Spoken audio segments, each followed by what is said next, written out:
Hello and welcome to the Todd Code Training YouTube channel. I figured for the first YouTube video I film, being a firearms training company, I would start super simple with just the basics. Let's go over the 4 firearm safety rules. They are: treat every firearm as if they were loaded. Finger off the trigger until the sights are on target and you are ready to shoot. Do not cover anything with the muzzle of the firearm you are not willing to kill or destroy, and know your target and what is beyond. It's important that we follow these principles, and I think it's even greater that we kind of break them down one by one so that we can understand the importance. The very first one, treat every firearm as if it were loaded.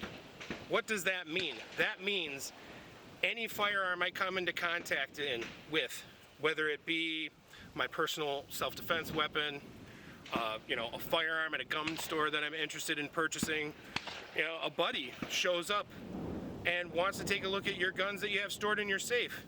Whatever the situation is, let's treat those firearms as if they were loaded so that we can understand and verify, hey, this gun is either loaded, unloaded, and we go through a process of doing that. And we can show you out on the range what that process is. The second one, keep your finger off the trigger until the sights are on target and ready to shoot. This is probably the most violated safety rule, sans the sweeping people with the muzzle of a firearm, that I see on the range every day. People keeping their finger on the trigger as they're turning and talking to their buddies and their friends and things of that nature. Hey, did you see that? I did such a great job. Yeah. Meanwhile, your finger is on the mechanism that activates the entire process to set a round off and send a bullet downrange. We need to keep our finger high and in register on the handgun at all times when our sights are not aligned with the target and the decision to fire has been made. Don't point a gun at anything you're not willing to kill or destroy. It sounds very simple, but another one of those rules that's violated very often. We just sweep the muzzle wherever we want, and we just point it wherever we want, not cognizant and not realizing things come out of the end of that barrel, and mistakes happen. You're lax on rule number 1, rule number 2, you're lax on rule number 3, and you're asking for trouble. You're going to send a round into something or someone you didn't intend to send it into, and that's just a bad day. So let's remember at all times, find a safe direction, keep it pointed in that safe direction. And there's a lot of nuance to this rule, and I understand that with dry fire and buildings and upstairs and downstairs, but be cognizant. It's awareness of where your muzzle is, who's around you, what's around you, what you do and do not want to point a firearm at.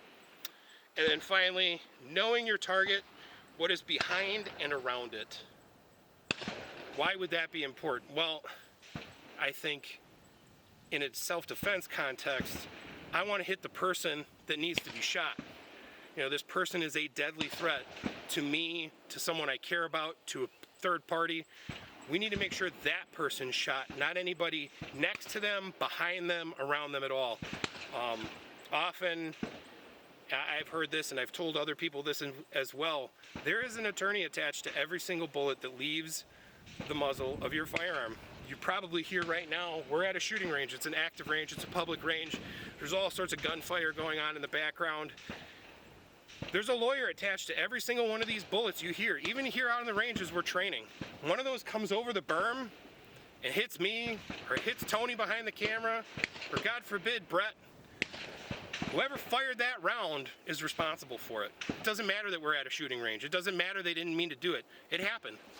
And they will be held accountable for it. And you can bet you're going to be held accountable for it too. So I think these are super important rules to follow. If we follow these processes, we can really have a safe time on the range.